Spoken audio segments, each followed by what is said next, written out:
Tengan todos muy buenas noches, una entrega más de Los Ignorantes y hoy con una entrega especial porque nos visita desde Brasil un periodista que tiene muchísimo bagaje en la batalla cultural. Precisamente está en nuestro país porque viene a presentar una denuncia ante la Corte Interamericana de Derechos Humanos y pues yo lo conocí precisamente porque una amiga mutua que yo sé que muchos de ustedes conocen, Sarah Winter, quien es una activista pro vida que tuvo su proceso después de ser una abanderada del feminismo radical, hoy es una de las mayores exponentes en América Latina y en Brasil sobre todo de la causa pro vida. Y todos sabemos que los derechos humanos se han devaluado muchísimo. Cuando imprimes mucho dinero, el valor de ese dinero pues se pierde. De la misma manera, cuando te inventas o te sacas de la manga muchísimos derechos humanos, los verdaderos derechos humanos pierden valor. Y ahí es donde somos sometidos a que nuestras libertades individuales sean avasalladas. Y ellos han pasado por una historia en el último año o un poco más, que es digna de contar y es digna de exponer para que todo el mundo esté enterado de lo que está sucediendo en su país, en Brasil. Vamos a hacer esta entrevista, voy a permitirle a Osvaldo Eustaquio, quien nos visita esta noche en el set. La vamos a hacer en portugués, este es un programa grabado y vamos a colocar la traducción para que todos ustedes pues se enteren de toda la historia que Osvaldo viene a compartirnos a todos nosotros. Así que muchísimas gracias por su amable compañía y vamos a iniciar esta conversación. Osvaldo, seja bem-vindo aqui na Costa Rica e nos conta a sua história. Muito obrigado. Muito obrigado ao Los Ignorantes pelo convite. Eu vim do Brasil. Eu sou de Curitiba, Paraná, e hoje moro em Brasília, na capital federal. Sou jornalista há mais de 15 anos, casado com a jornalista Sandra Tereno. Pai de 3 filhos, um homem conservador. Um jornalista muito combativo, apaixonado pela verdade e pela justiça. Quando chego em Brasília, para defender o meu país da esquerda, do globalismo, que tenta fazer o mal para o mundo, sou preso 3 vezes, de forma imoral, ilegal e inconstitucional. Eu sou preso por crime de opinião, o que não é previsto no Código Penal brasileiro. O que fez o Brasil descumprir o Pacto de São José da Costa Rica dos direitos humanos, é por isso que eu estou aqui, para denunciar à Corte Interamericana os abusos de autoridade da Suprema Corte Brasileira, que tem prendido pessoas de forma ilegal. Eu fui preso na Papuda, um presídio lá em Brasília, saio andando da minha casa e volto em uma cadeira de rodas, porque sou brutalmente espancado na cadeia, torturado na cadeia, e sofro um acidente. E depois de sofrer esse acidente, volto para minha família sobre uma cadeira de rodas em estado de paraplegia. E fala pra gente, quanto tempo que você ficou preso? Eu fiquei 381 dias no total, no Complexo Penal da Papuda, entre prisão domiciliar, Polícia Federal, 381 dias no total. A minha amiga Sarah Winter ficou um pouco mais, 385 dias. A Sarah Winter também ficou com o filho preso, menino de 5 anos de idade, porque ela estava presa, domiciliar, não podia sair de casa, com uma tornozeleira eletrônica, e o seu filho não podia sair no campo de futebol em frente de casa. Eles fizeram muito mal para nós. E pelo crime de opinião, por defender os valores conservadores, por defender os valores da vida. E hoje eu vim a Costa Rica denunciar que depois de ser inocentado, eu fui preso 3 vezes, e fui totalmente inocentado. Mas existe um deputado federal preso no Brasil, de nome Daniel Silveira. Ele ainda está na cadeia, como eu fiquei. E eu vim aqui denunciar para o mundo, por meio da Corte Internacional, que a Suprema Corte Brasileira está abusando da autoridade e está fazendo mal para a nação, para o meu país. Você acha que a Corte está tomada pela esquerda? Sim. No Brasil? Tenho certeza. O presidente do Brasil, agora, é um presidente de direita. Então, explica pra gente como que funciona, sendo um Trump brasileiro, que esse tipo de acontecimentos está enrolando no Brasil para as pessoas com pensamento conservador? Essa é uma pergunta que me fazem. Como é que você se tornou um preso político, Na sendo era de conservador, Bolsonaro. num país conservador? Vou explicar para vocês de uma forma muito específica. Nós temos a tripartição dos poderes, que foi sonhada por Montesquieu, pelos iluministas, que até então a gente acreditava ser algo bom. Legislativo, o executivo e o judiciário. No Brasil, o poder judiciário se tornou um poder político, porque não são juízes de carreira. Eles são indicados pelos governantes. E como no Brasil nós tivemos aí mais de 20 anos da esquerda no poder, os governos petistas, 16 anos, e um pouco antes os governos tucanos / petistas, que também são de esquerda, eles indicaram os ministros da Suprema Corte. E agora eles estão cobrando a fatura. O presidente Bolsonaro, que é um presidente que não rouba e que não deixa roubar, um homem conservador, não consegue governar no Brasil. Está sozinho. Porque os partidos políticos de esquerda ajuizam ações à Suprema Corte, a Suprema Corte em 24 horas diz aceito, e o Bolsonaro fica de mãos atadas. Um exemplo é o caso da Covid-19. O presidente não pôde trabalhar sobre essa questão. Os estados e municípios o fizeram por meio da Suprema Corte. E daí deu tudo errado. Então, sendo Bolsonaro abertamente conservador, a gestão dele tem feito alguma coisa para ajudar vocês que foram presos por causa dele? O presidente Bolsonaro, do Poder Executivo, eu repito, ele está de mãos atadas para nos ajudar. Por quê? Porque cabe ao Poder Judiciário, esse poder que me prendeu, me soltar. Mas como havia e há uma ditadura togada, uma ditadura jurídica no Brasil, que isso vai do juiz de piso, de primeira instância, até o juiz da Suprema Corte. Como existe esse aparelhamento de esquerda, o presidente nada pode fazer. O que está acontecendo no Brasil nesse momento? Existe um tensionamento muito grande. Porque não é só o caso das nossas prisões. Nós também no Brasil estamos lutando contra a fraude nas urnas. E a esquerda, e eu venho aqui também para Costa Rica, para a Corte Interamericana, denunciar que existe a iminência de um golpe no Brasil. A esquerda tenta dar um golpe. Como é que funciona esse golpe? Tem o nosso Senado da República abriu uma CPI, a CPI do Covid.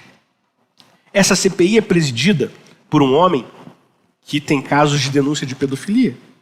O relator, ele tem 17 processos na Suprema Corte. Um homem corrupto, e não sou eu que estou dizendo, são os processos que estão dizendo. Essa CPI armada, a CPI do golpe, já tem um relatório pronto e vai dizer, de forma mentirosa, Bolsonaro é corrupto e genocida. Tudo mentira. Mas por que vão dizer isso? Para enganar o mundo, e por isso que eu estou aqui hoje, para dizer para o mundo, ei, é mentira. Para dizer para o mundo que Bolsonaro é corrupto e genocida. Mas como isso não é verdade, eles vão tentar abrir um processo de impeachment, que é o impedimento, o afastamento, a retirada de Bolsonaro. E isso está previsto agora para o mês de setembro. Eles estão com o golpe em curso. E eu venho aqui hoje, na cidade de São José, na Costa Rica, desse programa que é tão importante aqui para a América Latina e também vai ser para o Brasil a partir de agora. Tenho convicção disso, dizer, nós estamos aqui para evitar um golpe contra a direita. A América Latina está envolvida pela esquerda e o Brasil está ainda se segurando, mas eles estão tentando nos dar o golpe. Mas nós, como homens valentes, estou sobre uma cadeira de rodas. Mas peguei o voo, vim para cá para dizer, nós vamos lutar pelos valores, porque nós não negociamos valores. E essa que é a minha luta, é uma luta pela liberdade. Então o Bolsonaro, o presidente que não rouba e não deixa roubar, está de mãos atadas. E nós, o exército do povo, vamos ter que resolver essa questão, dizendo assim, ei, o abuso de autoridade desses ministros do STF, e eu sou uma prova viva disso. Vocês estão vendo. Eu saí da minha casa, repito, andando. Fui espancado na cadeia. Estou numa cadeira de rodas. E depois do meu inquérito, se provou que eu sou inocente. Sou uma prova viva do abuso de autoridade desses ministros que vão ter que sair. Quem tem que ser impeachmentado, impedido, são eles. E é isso que eu vim denunciar na Costa Rica. É muito engraçado o paralelismo com o que aconteceu com Trump nas eleições anteriores, né? Muito parecido, muito similar. Muito parecido, e o modus operandi, o método é o mesmo. Eles vão tentar desgastar a imagem de Bolsonaro, depois que desgastarem a imagem de Bolsonaro, vão pegar os apoiadores, os principais apoiadores dele, que somos nós, vão tentar descreditar. Eles inventaram um termo no Brasil, não sei se tem aqui na Costa Rica, fake news. Você já conhece? Conheço. Eles nos acusam de fake news. Eu sou vítima disso constantemente. Então eu tenho uma teoria para dizer para você. Eles dizem que nós somos fake news. Sabe o que é fake news? Na verdade mesmo? É a verdade incontestável que o sistema quer esconder e que não foi convencionada por esse sistema. E quando nós, de uma mídia independente, contamos essa verdade, eu como jornalista profissional, você também fazendo esse trabalho brilhante aqui, quando a gente mostra com provas incontestáveis, e eles não têm como dizer que isso é mentira, eles é fake news. É fake news. Por quê? Para tentar enganar toda uma sociedade. Mas o conteúdo se tornou maior do que o meio. Nós estamos furando a bolha da grande mídia. E as pessoas estão se informando por nós. Eu digo para você, de uma forma profética também, que você vai ter mais audiência que os canais de televisão. Eu já tenho no Brasil. O meu Twitter hoje tem mais audiência que os 4, 5 principais jornais nacionais do meu país. O meu país tem 220 milhões de habitantes. Os 5 principais jornais têm menos audiência do que o meu Twitter. Porque não há como vencer uma guerra contra a verdade. E nós vamos vencer. Nós não vamos deixar esses urubus, não vamos deixar essas pessoas do mal que querem implantar uma agenda da ONU, agenda 2030, do globalismo, do aborto, da pedofilia, uma agenda de esquerda, que nós vamos erguer a nossa voz e dizer basta. Eu saí do meu país para denunciar ao mundo que no Brasil existe um deputado federal neste momento preso por crime de opinião, o que na Constituição brasileira, no seu artigo 53, é vedado. Fala um pouco para a gente como é que funciona, por que é que esse deputado está preso hoje? O que ele fez? O deputado Daniel Silveira, um homem valente, corajoso, que apoia o presidente Jair Messias Bolsonaro. Ele gravou um vídeo e fez uma crítica aos ministros do Supremo Tribunal Federal. Ele disse, olha, tem hora que dá vontade de até brigar com esses ministros, alguma coisa nesse sentido. E este ministro, Alexandre de Moraes, criou uma lei inédita, inventou uma lei dizendo assim, ó, esse vídeo é um crime em flagrante, ele está falando mal dos ministros da corte. Prenda-o em flagrante delito. Não houve atuação do Ministério Público, não houve atuação do órgão acusador, o próprio juiz. Ele foi o acusador, o juiz, depois ele julgou o habeas corpus, ou seja, uma instância única. O que o Pacto de São José prevê de uma forma clara. Você não pode ter um juiz único. Eu estou te ouvindo falar e quase na... É inacreditável. Na Cuba. Pior que Cuba, pior que Venezuela, tem sido a ditadura da toga, da Suprema Corte no Brasil. E eu vim aqui para denunciar, vocês não estão entendendo, meus amigos. O Brasil está tensionado. O Brasil está tensionado. O presidente da República chamou um ministro do STF. Falou assim, ó, você está esticando a corda. Você está esticando a corda. E essa corda está prestes a romper. O mesmo inquérito que me manteve preso por 381 dias, que mantém o deputado federal Daniel Silveira preso, agora eles colocaram nesse inquérito Jair Messias Bolsonaro, o presidente da República. Daqui a pouco o ministro vai fazer uma busca e apreensão, vai tentar prender o presidente. Isso pode acontecer.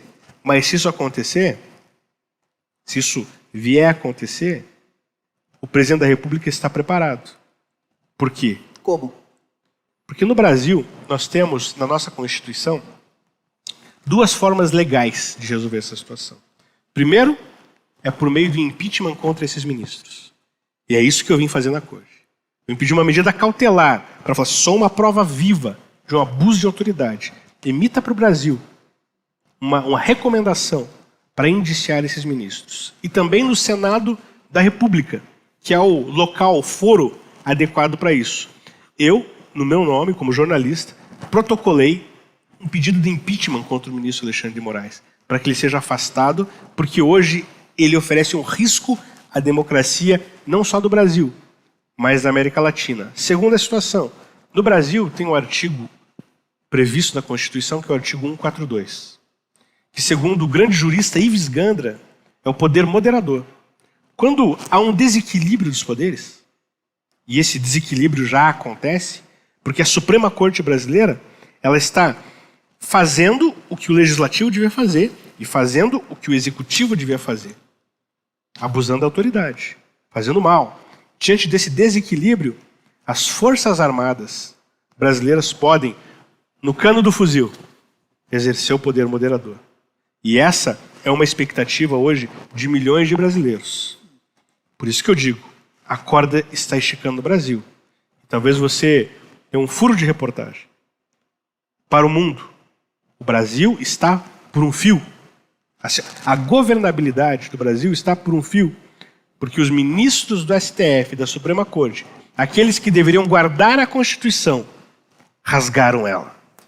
Tem possibilidade o PT do Lula de maneira legítima de voltar ao poder ou não? Só fazendo... Deixa eu tentar explicar para vocês que estão na América Latina. O Lula é o homem mais corrupto de toda a história do Brasil. Ninguém roubou tanto quanto o Lula desde aquele que chamam de descobrimento do Brasil. Por 500 anos não teve um ladrão tão corrupto quanto o Lula. Ele foi condenado na primeira instância, na segunda instância e na terceira instância. Eu nem condenado fui, aliás, nem investigado fui. Fui preso, estou sobre uma cadeira de rodas. O que a Justiça do Brasil fez? Cancelou todos os processos do Lula. De uma forma também ilegal, imoral e inconstitucional. De onde vem esse dinheiro para comprar todo esse poder? O dinheiro, hoje, vem da China. A China é um gigante hoje. A China tem interesse no Brasil. Vem do narcotráfico da Bolívia. Isso que eu estou dizendo para vocês, não estou dizendo porque eu sou um jornalista investigativo. Eu não estou dizendo que eu acho. Eu estive em Brasília com um ex-senador boliviano, o ex-senador Molina. Estive em Brasília com ele pouco antes do avião dele sofrer um acidente, que não foi um acidente. Mataram o Molina. Ele me chamou desesperado e falou assim: Oswaldo, a Bolívia é um narco-estado. O Estado produz a cocaína para vender para o mundo, passa pelas águas do Brasil, e do Brasil sai para a Europa e para o mundo inteiro. E esse dinheiro do narcotráfico financia a esquerda no Brasil e na América Latina. Então nós temos a China, nós temos a Bolívia, nós temos outros países que são narcopaíses que têm financiado a esquerda porque eles querem voltar. Eles estão prontos para voltar. E eles querem voltar na força. Eles perceberam que no voto eles não conseguem voltar. Por isso, eles vão tentar fazer um impeachment do Bolsonaro, forçado, de forma mentirosa, ou criar um caos social no Brasil. Eles já botaram fogo em uma estátua de um herói nacional. E a esquerda está pronta para começar a quebrar o Brasil. Mas nós estamos preparados. Nós, os conservadores, estamos preparados e não vamos deixar isso acontecer. Fazendo o quê? Nós vamos às ruas. Nós vamos às ruas. Nós vamos tomar as ruas do Brasil. No dia 7 de setembro, que é o dia da independência do Brasil, Dom Pedro I disse: independência ou morte, ainda que tardio. Em 7 de setembro de 1822, em 7 de setembro de 2021, nós vamos às ruas e vamos dizer independência ou morte. Nós vamos tomar as ruas de São Paulo. Mais de 1 milhão de pessoas na Avenida Paulista. Os caminhoneiros já estão se dirigindo a Brasília para chegar e vão acampar em Brasília a partir do dia 7 de setembro. Nós não queremos confronto com a esquerda. Nunca. Nós queremos a paz. Nós somos promotores da paz. Mas eu vou dizer uma coisa para vocês. Isso é importante, o professor Olavo de Carvalho nos ensina isso aí. Bateu, levou. Bateu, levou. Nós não vamos sair querendo brigar com a esquerda, não. Somos promotores da paz. No Brasil, eu sou um filho de militar, meu pai é um subtenente do exército. E a canção do exército falava assim: e quando a nação querida, frente ao inimigo, correr perigo, a ti pátria salvaremos, rebrilha a glória, Forjar a vitória, nós somos promotores da paz. Nós somos os arautos da justiça. E se a esquerda for para a rua e começar a fazer essa algazarra, nós não vamos deixar. Nós não vamos deixar. Dia 7 de setembro, nós vamos já acampar em Brasília para dizer basta. Acabou o tempo de corrupção no Brasil. Nós vamos dizer, eu autorizo o presidente Bolsonaro. Eu autorizo o presidente Bolsonaro a tomar as medidas necessárias para reestabelecer a lei e a ordem no Brasil. E aí, as Forças Armadas têm o poder para fazer isso, e essa é a nossa expectativa. Tem um deputado preso viabilidade para sair livre? Não, o deputado Daniel Silveira hoje ele está preso. De uma forma, como eu disse, não há um motivo. Cadê a imunidade? Ele não tem, veja, tem está no artigo 53 da Constituição, que foi rasgado por aqueles togados que deveriam guardar a Constituição. Daniel Silveira, deputado federal, ele tem a imunidade parlamentar, está previsto na lei. Por que ele está preso? É ilegal que esteja preso? É ilegal. Só por isso? É ilegal. E outra coisa, depois da prisão de Daniel Silveira, ele já está preso quase 50 dias, na cadeia mesmo. Na cadeia mesmo. Não há previsão legal para isso. Há uma. O presidente do Poder Legislativo, seu Arthur Lira, ele tem condições de revogar a prisão dele por meio da Câmara dos Deputados, do Poder Legislativo do país. O Arthur Lira ficou quieto. Ele fingiu que se esqueceu dessa possibilidade. E quando ele soube que eu estava vindo na Corte Interamericana, disse assim, olha, não quero denunciar só o STF, não. O Poder Legislativo também pode tirar o deputado. E aí ele está se mexendo e agora vai colocar em plenário para revogar a prisão do deputado Daniel Silveira. E se a gente conseguir isso, a gente cumpriu a nossa missão aqui nessa cidade tão linda que é São José, desse país que é Costa Rica, porque a Corte Interamericana ela é toda esquerdizada também. Completamente. Eu não sei se eles vão acatar o nosso pedido, mas o que eu tenho é convicção, que eu vou poder gritar para o mundo, falar assim, ei, esticaram a corda no Brasil.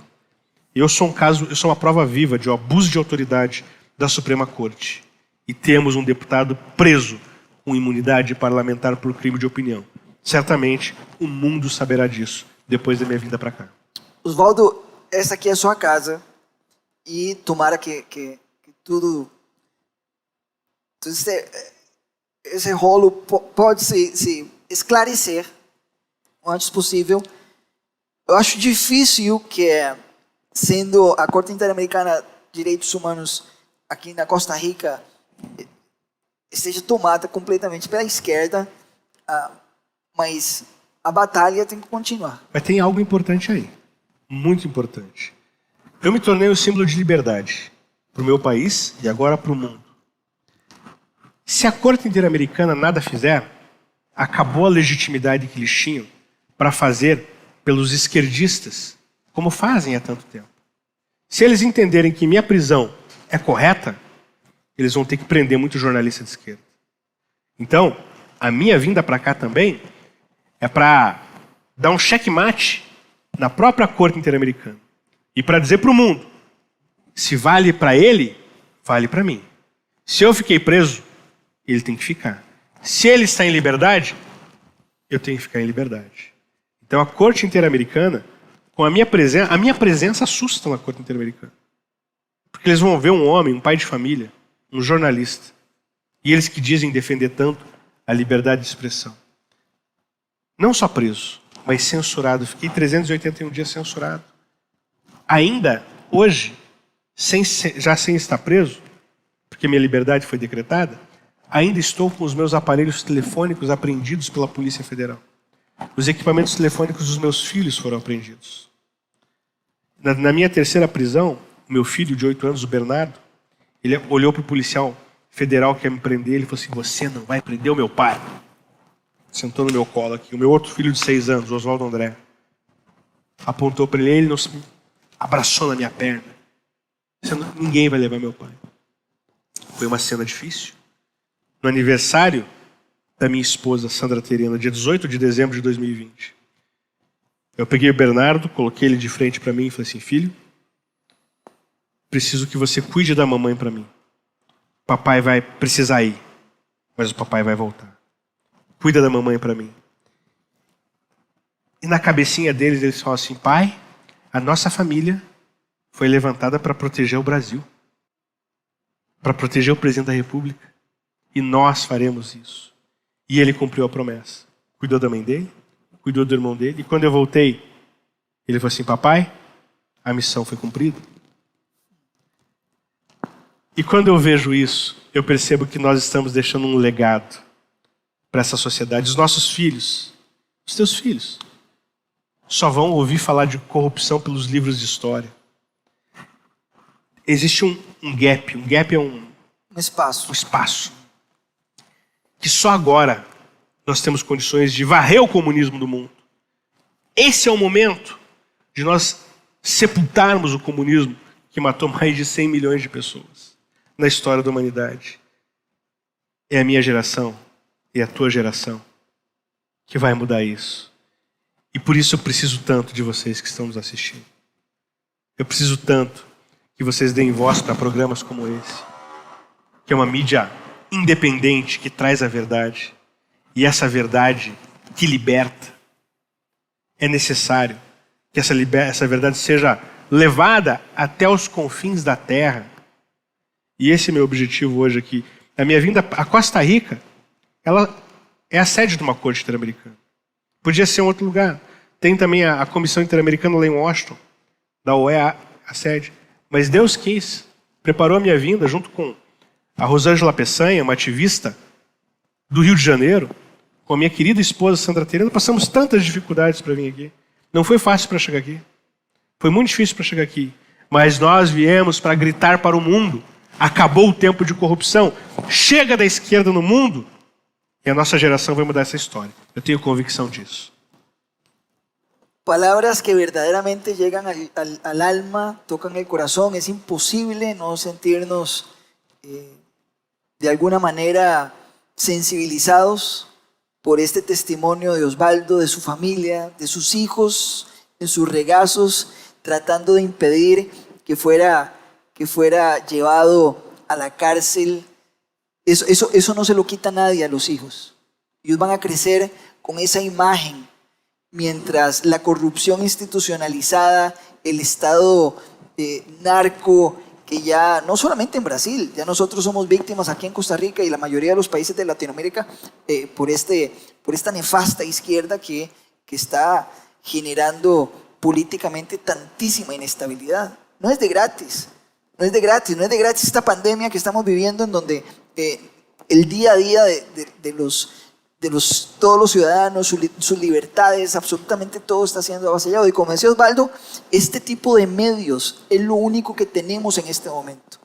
Este lugar que la gente no lo sabe, pero es un lugar en donde estamos sin pagar un 5, intentando llevar la verdad para que las personas salgan de la ignorancia, salgan de esa actitud reprimida y completamente pasiva a la hora de enfrentar la política. Y yo, tomando las palabras de Osvaldo, quiero invitarlos a que por favor este contenido lo reproduzcamos, lo compartamos y le demos a él esta voz que en su país, por tenerla, por tener una opinión diferente, conservadora, ni siquiera es diferente. Yo no me atrevería a decir diferente. Es que la visión conservadora del mundo es la que ha existido durante siglos y siglos. Son ellos los que han venido a cambiar el paradigma y ahora nos quieren cerrar la boca a todos nosotros. No lo vamos a permitir. No lo vamos a permitir. Y mientras yo pueda estar acá, creando este espacio para que personas como Osvaldo puedan venir y puedan despertarnos del letargo político, cívico y ciudadano que tenemos en este momento, mientras ellos se roban todas nuestras libertades, aquí voy a estar. Pero no se puede hacer solo. Los necesitamos a ustedes. Sarah Winter los necesita a ustedes. Osvaldo los necesita a ustedes. Yo los necesito a ustedes. Así que vamos a darles ese apoyo desde nuestra trinchera para que su voz no sea, y la del diputado, no sea más silenciada. Osvaldo, obrigado, viu? Obrigado pela tua luta, pelo teu esforço, expor a tua família do jeito que você tem, mas não é do jeito irresponsável, de um jeito de amor pelo seu país. E eu gostaria, vem pra cá, eu gostaria que todos hoje abracemos essa bandeira aqui, ó. Bandeira da Costa Rica, bandeira do Brasil, bandeira do Peru, entregado completamente ao comunismo hoje. Hoje vamos ser Brasil, amanhã vai tocar ser Peru. Hoje estou tentando fazer uma melhor Costa Rica. Obrigado, viu? Obrigado à tua esposa, obrigado aos teus filhos, porque eles não são vítimas, não. Nós não estamos aqui numa posição de vítima. Não somos vítimas, não.